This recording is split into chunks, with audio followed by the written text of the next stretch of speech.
하나님께서 제자들에게 하신 말씀이 여전히 우리에게 유일한 답입니다.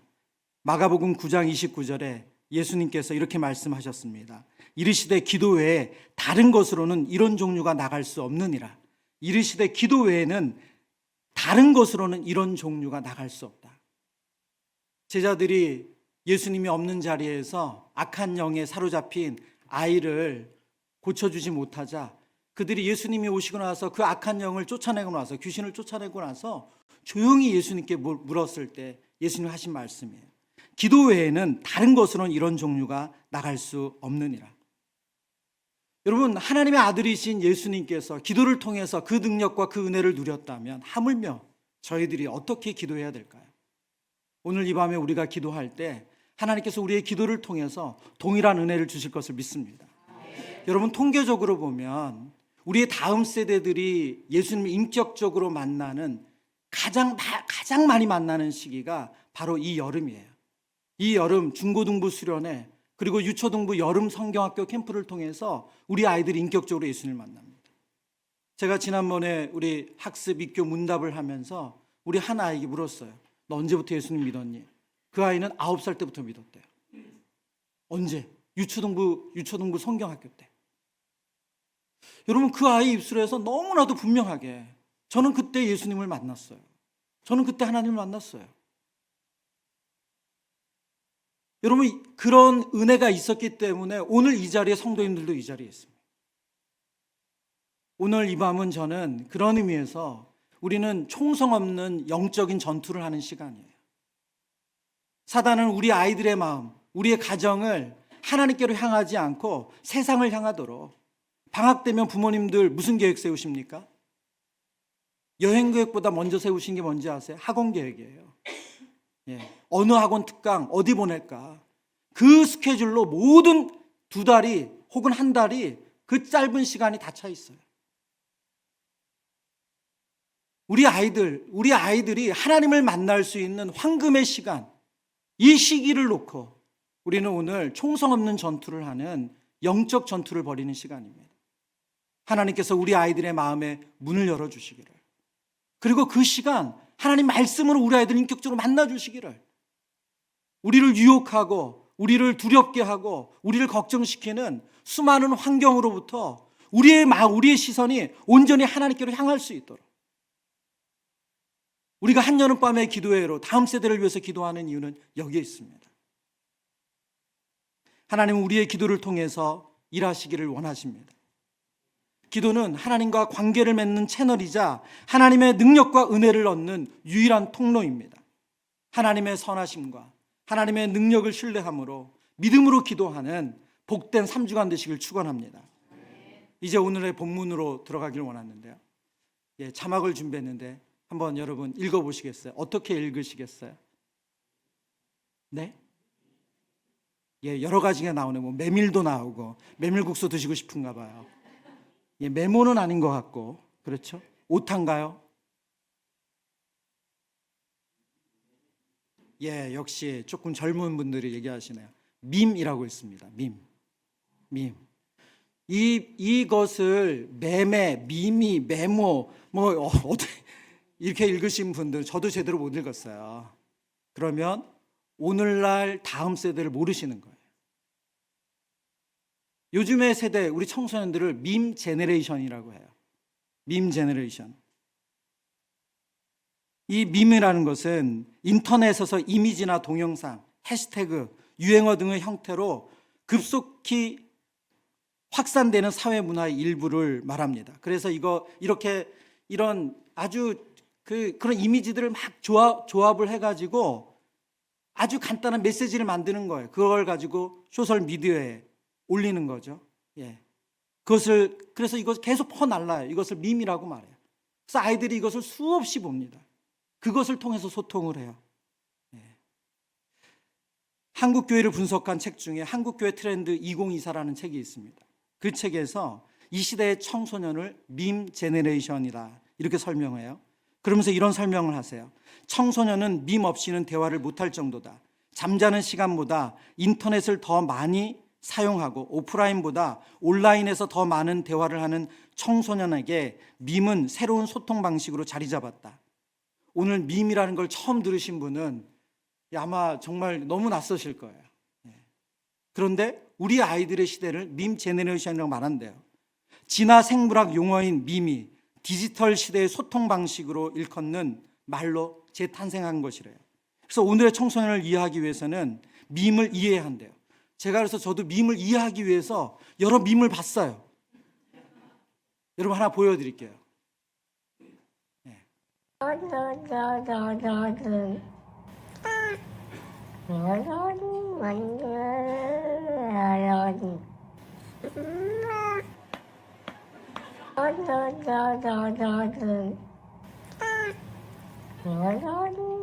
예, 한 번 더 보여주세요. 지금 아마 이거 처음 한 번 보세요. 이해가 안 가실 거예요.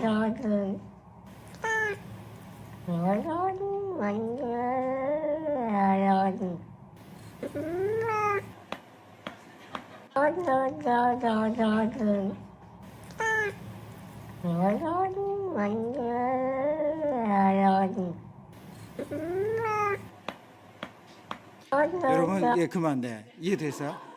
저는 이 영상을 밈에 관련된 요즘 유행하는 영상을 찾아서 보는데 도대체 이게 뭘 웃어야 되는 거야? 화가 나야 되는 거야. 근데 여러분, 이거는 광고예요. 이거는 우리나라의 아주 유명한 가장 대표적인 자동차 회사가 광고한 거예요. 그 회사의 개발자가 지금 개발자끼리 얘기하는 내용을 이 C 언어에 대한 광고를 한 거예요. 예. 여러분, 이게 5월 17일 날 올렸거든요. 이 광고를 지금까지 171만 1,553명이 봤어요. 좋아요를 4만 5천 명이 눌렀어요. 예. 한 달 좀 넘는 시간에 200만에 가까운 180만에 가까운 사람들이 이 밈을 보고 좋다고 한 거예요. 여러분, 이런 식으로 요즘 광고를 한다는 거예요. 자동차 광고를 하는 게 아니라 자동차를 만드는 회사에서 지금 이런 식으로 우리 다음 세대들에게 광고를 하고 있대요. 정말 저는 지금도 저게 잘 이해가 안 가요. 제가 왜 때리는지 잘 모르겠어요. 근데 지금 보니까 조금 알겠네요. 분명히 무슨 컴퓨터 언어를 얘기했는데 집이 그렇지, 챗PT 얘기해서 그런 거죠. 예, 감사합니다. 요즘 뭘 제가 지금 보여드린지 아시겠어요? 우리 아이들이 밈 제너레이션, 다른 세대라는 거예요. 우린 저걸 보면서 감동이나 감흥이나 재밌다고 느끼보다 왜 때려? 이거밖에 생각이 안 나는 제 입장에서 볼 때. 그런데 우리 아이들은 저거를 통해서 그 회사 재밌어. 그 회사 자동차를 생각하고 그리고 이것에 관심을 갖는다는 거예요. 다른 세대죠. 오늘 사사기 2장 10절 말씀에 성경이 이렇게 말씀하고 있습니다. 같이 읽겠습니다. 그 세대의 사람도 다 그 조상들에게로 돌아갔고 그 후에 일어난 다른 세대는 여호와를 알지 못하며 여호와께서 이스라엘을 위하여 행하신 일도 알지 못하였더라. 아멘. 그 후에 일어난 어떤 세대요? 다른 세대래요. 다른 세대. 여호수아와 함께했던 그 세대들이 다 죽었어요. 그리고 그 후에 일어난 세대가 있는데 성경은 그 세대를 다음 세대, 넥스트 제너레이션이 아니고 전혀 다른 세대라고 말합니다. 그리고 이어서 그 다른 세대가 어떤 세대인지를 설명을 했어요. 여호와를 알지 못하며 여호와께서 이스라엘을 위하여 행하신 일도 알지 못하였더라. 그들이 여호수아 시대와 다음 세대가 아닌 다른 세대가 됐다는 것은 하나님을 알지 못하고 하나님이 이스라엘을 위해서 행하신 일을 경험하지 못한 그런 세대라는 거예요.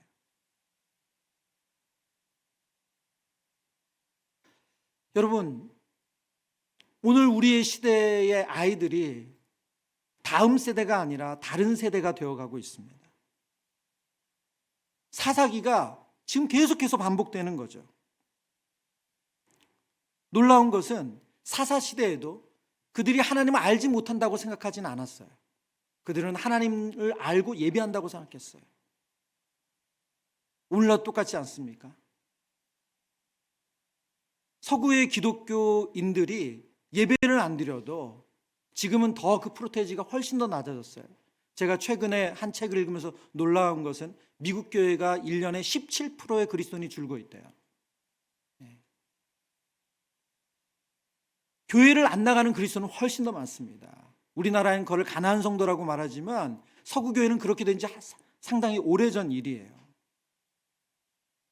20년까지만 해도 한국 교회는 서구 교회 몰라 유럽과 미국 교회 현실을 보면 탄식했어요. 제가 딱 20년 전쯤에 20년 조금 덜 됐네요. 그 전쯤에 제가 그 여름 성경학교 그 강습회 강의를 하던 때가 있었어요. 그때 제가 강의 중에 잊지 못하는 그 강의 내용이 뭐냐면 이 유럽 교회의 모습을 현실을 유럽 교회 그때 현실을 보여주는 그 사진 자료 그런 내용들을 영적인 실태를 보여주면서 우리의 다음 세대들을 교육해야 된다는 내용이 있었거든요. 그런데 그 내용 중에 뭐냐면 유럽의 교회 건물이 카페나 술집, 유흥시설로 바뀌고 있다는 거예요. 그런 내용들이었어요. 그러면서 우리나라도 그런 날이 올 수 있다. 그러니 우리 아이들에게 다음 세대에게 이 복음을 말씀을 씨앗을 끊임없이 뿌려야 된다. 그런 내용의 주제 강의 내용이었어요. 근데 제가 그 강의 중에 너무 충격적인 그 강의 자료를 하나 받았어요. 그게 뭐냐면 유럽 교회 그 당시에 일어났던 일 중에 부모 세대로부터 부모님의 믿음의 우산 아래서 아이들이 성공해도 그렇고 천주교도 그렇고 영세라고 하죠. 그리고 우리는 유아세례라고 합니다. 부모님의 믿음 아래서 유아세례를 받잖아요. 그런데 어떤 운동이 일어났냐면 그 유아세례 받은 사람들이 성인이 돼서 유아세례를 취소하는 게 일어난다는 거예요. 2009년 4월 3일자 한 기독교 신문에 나온 기사 내용이에요. 최근 10만 명이 넘는 영국인들이 인터넷에서 세례 취소 증명서를 다운로드했다. 무신론 단체인 NSS는 신은 없을지도 모른다는 버스 광고 시위에 이어 세례 취소 증명서를 발급하는 운동을 인터넷으로 벌이고 있다. 우리가 만든 양피지 비슷한 종이의 증명서를 3파운드에 1,500장을 팔았다. NSS 테리 샌더스 회장은 말했다. 그러면서 이 운동에 참여했던 한 사람의 이야기를 자세하게 이 신문 기사가 언급을 했어요. 제가 그때 강의를 하면서 봤던 영상이 뭐냐면 여러분 유아 세례 취소 어떻게 하시는 줄 아세요? 여러분 그걸 어떻게 하실 것 같으세요? 여러분 앞으로 나와요. 강대상으로 나와서 강대 회의실인지 어디 강대상 나와서 한 사람이 헤어드라이기를 들고 있어요. 그리고 머리를 말리는 거예요. 부모로부터 받았던 그 하나님 성삼위 하나님으로부터 부어지는 그 물 세례를 말린다는 거예요. 그게 유아 세례 영세 취소하는 행동이에요. 의식이에요. 제가 오늘 말씀을 준비하면서 그 영상이 있는지 봤어요. 있더라고요. 여러분 그런데 이러한 서구 교회의 일이 오늘 한국 교회 일이 됐어요. 사진을 볼까요? 여러분 카페입니다. 너무 아름답죠?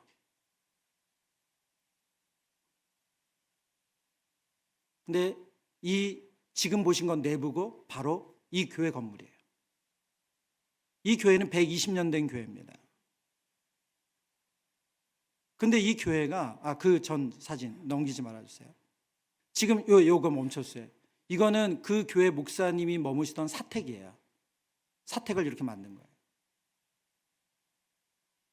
120년 된 인천에 있는 한 교회를 한 요식업체가 구매를 했어요. 그리고 나서 이 요식업체가 레스토랑을 만들었습니다.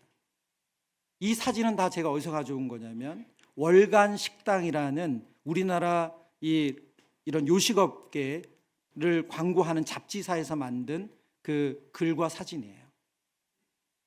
하프린 명소라고 레스토랑이라고 소개했는데 교회예요. 그 다음 사진 보여주실래요?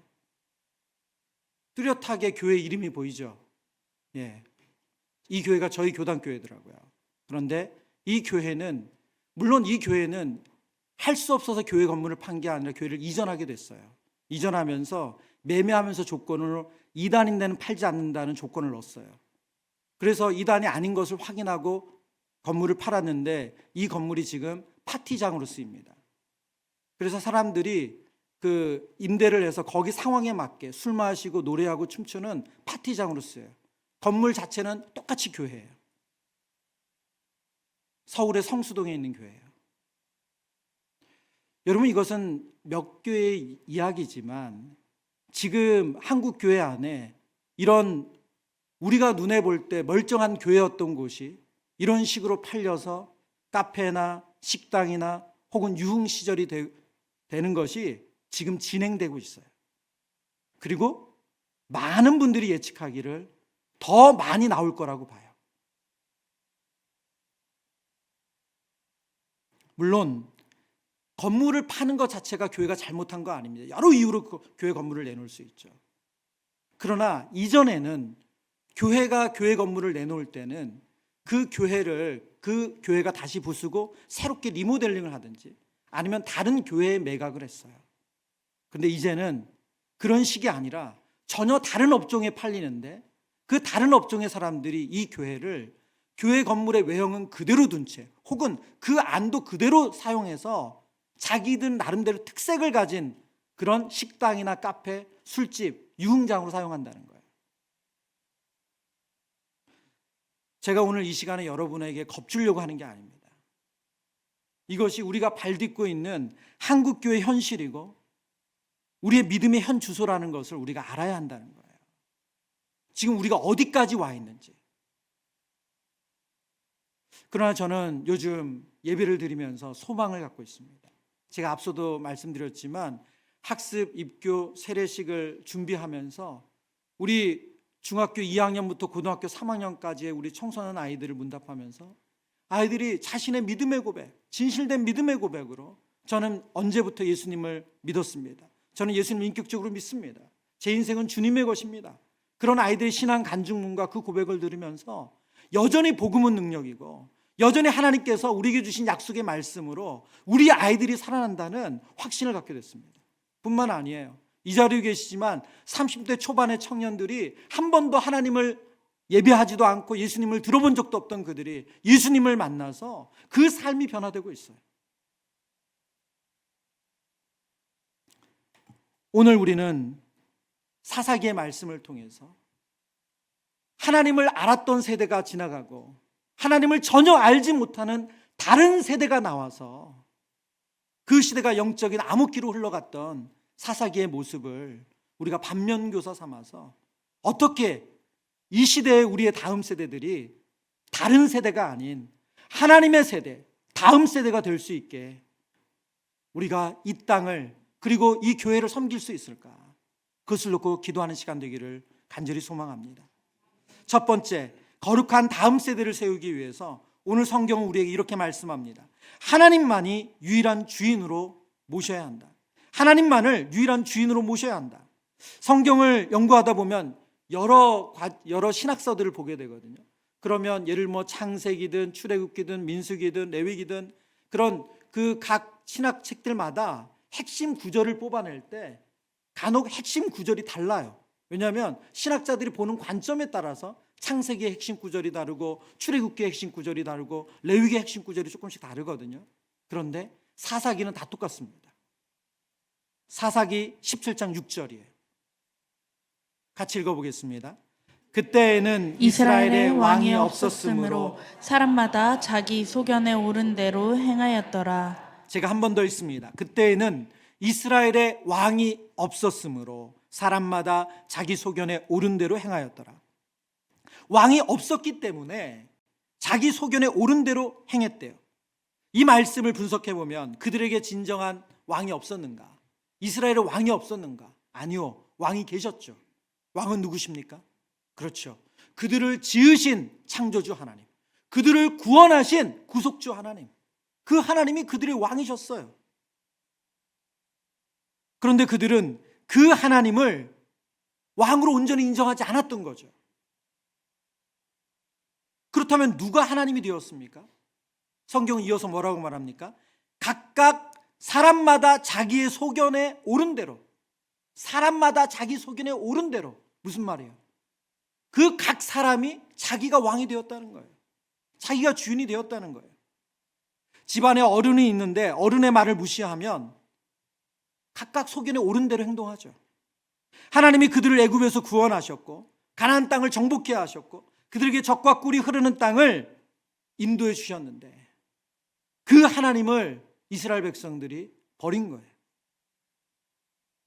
부모 세대, 자녀 세대 할 것 없이 오늘날 이 시대에 그리스도인들의 신앙의 본질적인 싸움 또한 여기에 있습니다. 매일 우리는 나의 주인이 누구인가? 하나님을 주인으로 모실 것인가? 아니면 내가 내 인생의 주인이 될 것인가?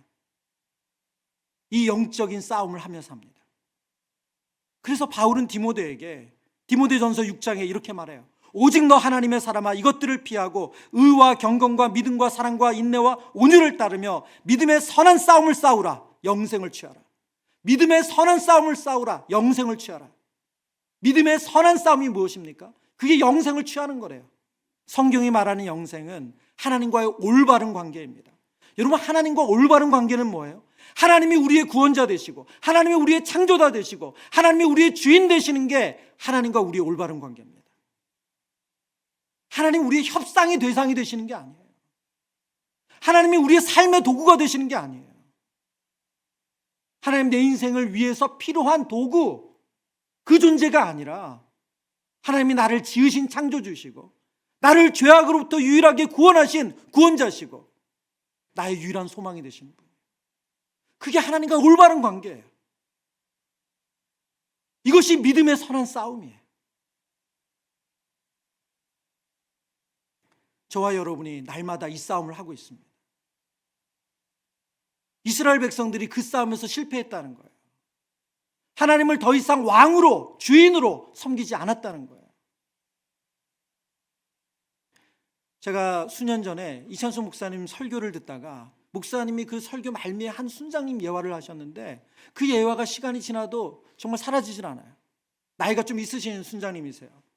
그러니까 남편분도 나이가 있으시겠죠. 그런데 감사하게도 그 남편분이 직장생활을 오래 하시는 분이셨던 거예요. 남들은 다 은퇴하실 만한 나이인데 계속 일을 하고 계셨대요. 근데 어느 날 그 순장님, 여순장님이 집에 들어와서 남편에게 이런 말을 했다는 거예요. 여보, 당신 일 더 해, 더 오래 해. 그래서 이 여자가 왜 이러나 이런 분으로 그 눈을 딱 쳐다봤는데 그분이 하신 그 다음 얘기가 뭐냐면 내가 다락방을 가니까 기도 제목이 너무 많아. 도울 일이 너무 많아. 기도할 일이 너무 많아. 그러니까 당신이 돈을 계속 벌어줘야지 내가 그분들 섬길 수 있겠어. 그 설교 중에 그 예화를 듣는데 그분은 돈이 필요한 이유, 그 목적이 너무 다르더라고요. 자신이 노후 대책으로 돈이 더 필요한 게 아니라 세계 여행 다니고 싶어서 유람선 타고 싶어서가 아니라 크루즈 타고 싶어서가 아니라 내가 하나님 뜻에 맞게 하나님의 도구로서 쓰임받고 싶어요, 여보. 그러려니 우리 다락방 식구가 이것도 이런 일도 있고 저런 일도 있고 그때마다 내가 너무 잘 섬기고 싶어. 그러니 당신 계속 이랬으면 좋겠다. 내가 기도한다고. 여러분, 누가 주인입니까? 그 순장님에게 누가 주인이에요? 하나님 주인이시죠. 그리고 그분은 하나님의 도구예요. 근데 언제부턴가 우리는 하나님이 우리를 복 주셔야 되는 도구가 되어버렸어요. 거룩한 다음 세대를 세우는 두 번째, 오늘 성경이 말씀하시는 영적인 원리는 부모 세대가 하나님께 완전한 순종을 드려야 한다는 겁니다. 우리는 사사기 2장에서 우리 좀 전에 보았던 말씀을 통해서 여호수아와 그 시대 사람들이 죽고 난 이후에 전혀 다른 세대, 하나님을 알지도 못하고 하나님을 경험하지 못한 세대가 생겨났다고 보았습니다. 그런데 이 일은 갑작스럽게 생겨난 일이 아니라는 거예요. 지금 우리가 우리의 자녀들 세대를 보면서 이해되지 않아. 어떻게 애들이 저런 생각을 가지지? 정말 이해할 수 없어. 근데 여러분, 이 아이들이 갑자기 뚝 떨어진 게 아니라는 거예요. 전조가 있습니다. 출현하기 전에 전조 증상이 있었어요.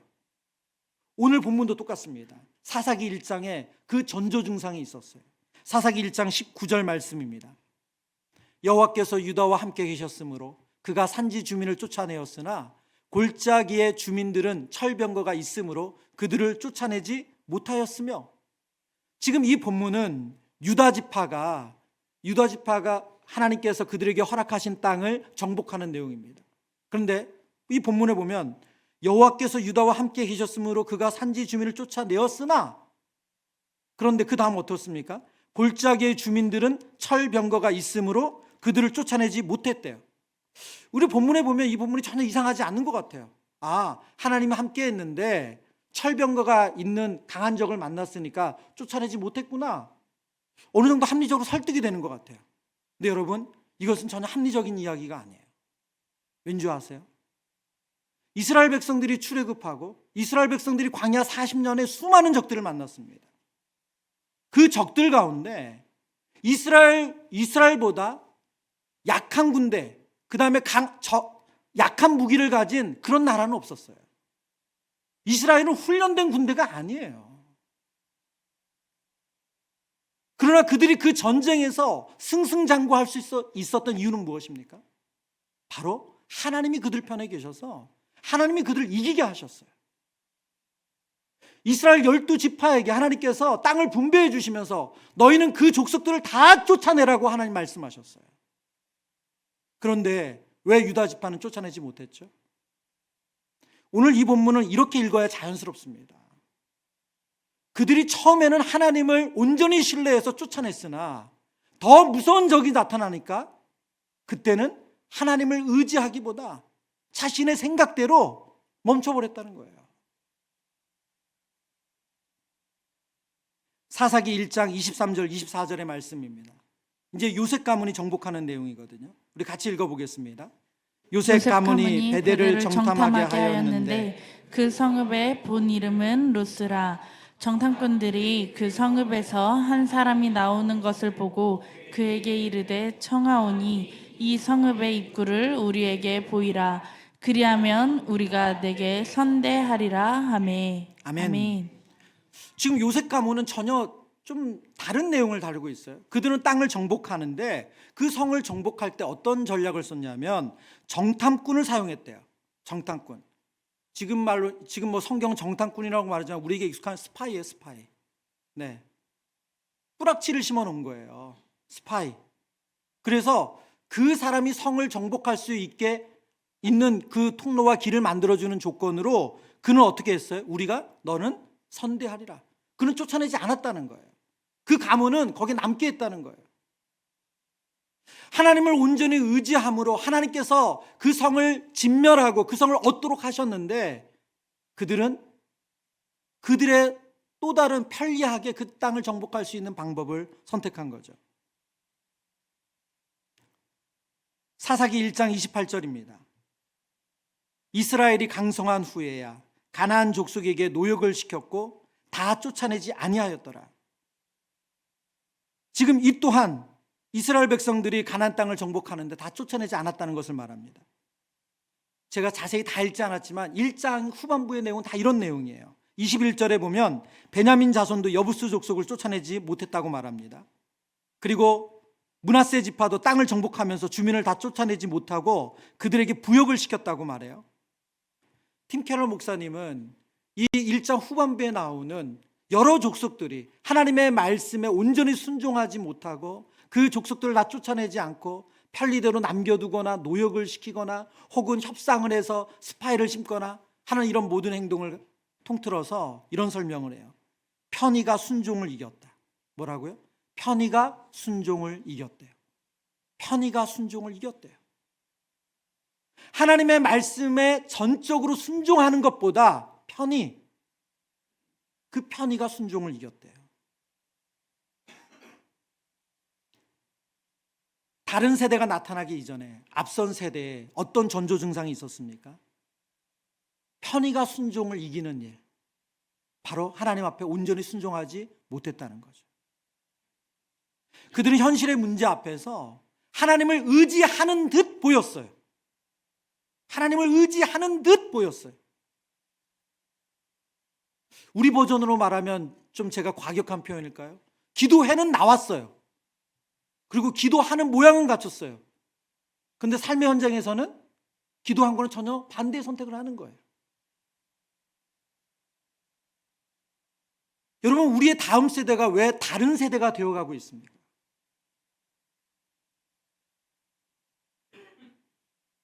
제가 앞서서 우리는 지금 총성 없는 전투 중이라고 말씀드렸어요. 영적인 전투 중이라고 말씀드렸어요.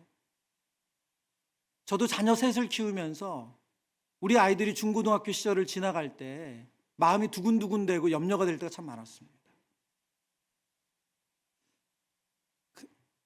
그런데 참 늘 갈등되는 시점이 있잖아요. 이때는 아이가 더 학업에 집중했으면 좋겠는데, 이 시간 참 중요한데, 근데 아이가 고등부 회장을 하겠대요. 시간 많이 써야 되잖아요. 네. 그런 일들이 있을 때마다 부모 심정에 갈등이 생기는 지점이 있더라고요. 어디까지 허용해야 되나? 어디까지 괜찮은가? 여러분은 어떻게 하세요? 여러분 어떻게 하십니까? 자녀들이 신앙적으로 하나님께 다가가려고 할 때 여러분 무엇을 근거로 예수 노를 하세요? 편의를 선택하십니까? 어떤 걸 기준으로 하세요? 저는 저희 교회 성도님들의 가정의 기도 제목을 들으면서 자녀들이 장성한 이후에 신앙생활을 안 하는 것 때문에 눈물로 기도하는 우리 많은 기도 제목을 알고 있습니다. 여러분, 우리 아이들에게 기회가 많지 않아요. 우리 아이들이 하나님께 나아가고자 할 때 저와 여러분이 편의를 선택하지 않기를 바랍니다. 하나님을 만날 수 있는 기회를 우리가 흐릿하게 하거나 그 문을 막는 일이 없기를 바라요. 그러나 거기는 정말 믿음이 필요해요. 왜요? 세상은 철병거를 가지고 있잖아요. 요즘 시대에 학원 일주일, 2주일 빠지는 게 얼마나 뒤처져요. 여러분, 학원에서 받아주지도 않아요. 요즘은 정말 학원이 갑이세요. 그래서 저는 잊지를 못해요. 저희 아이가 학원에서 테스트 보고 이 아이는 못 봤습니다. 저는 학원도 거절할 수 있구나. 아주 물론 꽤 오래된 일이지만, 여러분, 우리 아이들이 하나님을 전심으로 바라볼 수 있도록, 물론 우리 마음은 흔들릴 수 있어요. 요동할 수 있어요. 갈등할 수 있어요. 그러나 아이들 앞에서 믿음으로 선택하는 모습을 우리가 보여줘야 됩니다. 여러분, 전화기에 대고 남 욕을 하지 마세요. 아이들이 다 듣습니다. 그럼 다 들어요. 여러분, 그 정말 화가 치밀고 분이 나시면 교회에 와서 소리를 지르세요. 교회를 내어드릴게요. 예. 우리가 아이들에게는 그거 아니야, 너 말 왜 그렇게 해? 그렇게 아이들에게 열심히 훈계하고 나서는 전화기에 대고 이러니 저러니. 여러분, 우리 아이들이 뭘 보겠어요? 사사시대의 일장에서 하나님의 말씀에 순종하는 것처럼 보였지만 실상은 달랐던 그 여호수아 시대의 그 사람들과 오늘 우리가 닮은 것은 아닙니까? 그래서 우리 아이들이 다른 세대가 되어가는 거 아니에요? 늦은 때는 없습니다. 하나님, 우리가 돌이키기만 하면 우리에게 기회를 주시는 분인 줄 믿습니다. 오늘 이 밤에 저와 여러분 가운데 해결되지 않았던 그런 우리 안에 영적인 어두운 모습, 그런 하나님 앞에 반심으로 하나님께 나아갔던 모습이 있다면 그것을 내려놓고 은혜를 구했으면 좋겠어요. 한 늦은 때는 없어요. 하나님, 우리의 기도를 들으시고 반드시 우리의 다음 세대들이 하나님께 온전히 설 수 있도록 도우시는 줄 믿습니다. 세 번째, 거룩한 다음 세대를 세우려면 다음 세대를 예수의 제자로 훈련시켜야 합니다. 우리에게 익숙한 말씀이죠. 잠언 22장 6절의 말씀입니다. 22장 6절 한 번 더 같이 읽습니다. 마땅히 행할 길을 아이에게 가르치라. 그리하면 늙어도 그것을 떠나지 아니하리라. 아멘. 오늘 이 본문에 쓰인 가르치다는 단어가 히브리어 하나크입니다. 하나크. 근데 이 하나크라는 단어는 훈련이라는 뜻을 가지고 있어요. 훈련. 유진 피터슨 목사님이 그분의 책에서 이 하나크라는 단어로 쓰인 잠언 22장 6절 말씀을 가지고 이런 설명을 하세요. 구약에서 이 단어가 이렇게 쓰인 경우는 여기뿐입니다. 문자적으로 그 의미는 어머니가 젖을 물리기 전에 신생아의 잇몸에 기름을 문질러라라는 뜻입니다. 아이가 태어나고 나서 젖을 물어야 되잖아요. 근데 젖이 익숙하지 않아. 그 젖맛이 익숙하지 않아서 그 젖을 안 물 수 있다는 거예요. 그래서 이 오랫동안 고대 동양의 산파들은 아이들이 엄마 젖을 물 수 있도록 먼저 아이의 잇몸에다가 기름을 발랐다는 거예요. 기름을 문질러 가지고 아이가 뭔가를 이렇게 쩝쩝쩝쩝 딱 잡아당길 수 있도록 아이의 잇몸을 입맛에 훈련을 시켜줬다는 거예요. 그게 오늘 본문에 쓰인 하나크라는 단어의 원어적인 의미라는 거예요. 그러면서 이런 설명하세요. 이것은 아이가 영양분을 잘 받아들이도록 훈련시키기 위해서 고대 동양의 산파들이 쓰던 수법입니다. 훈련시키다는 말의 원래 성경적 의미는 따뜻함과 축하의 의미를 담고 있습니다.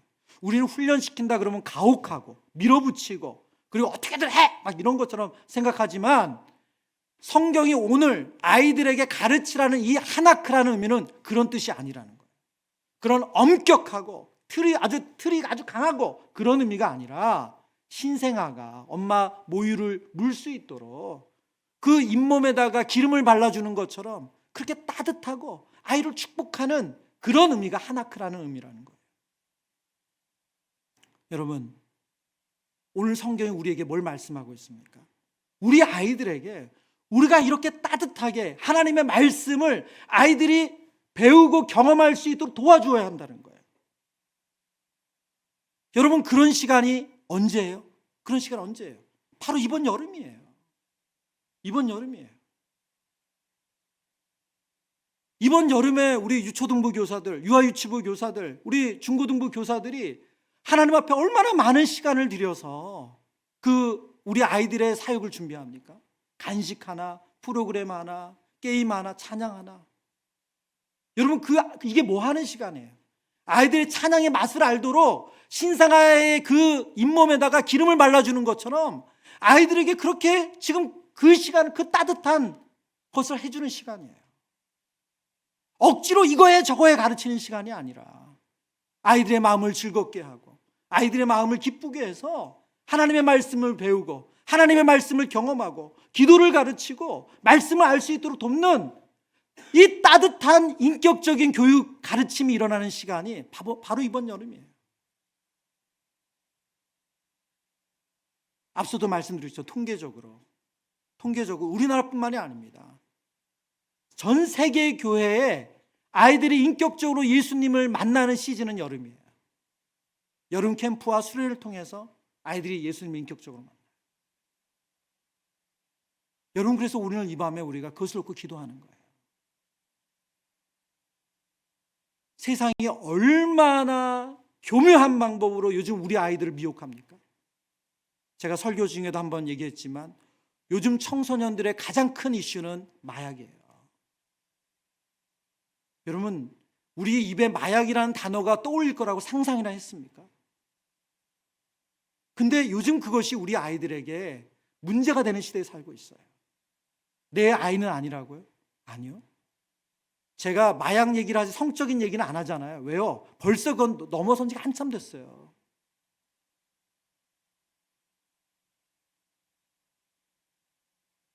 여러분, 이번 여름 우리 아이들이 예수님 인격적으로 만나야 돼요.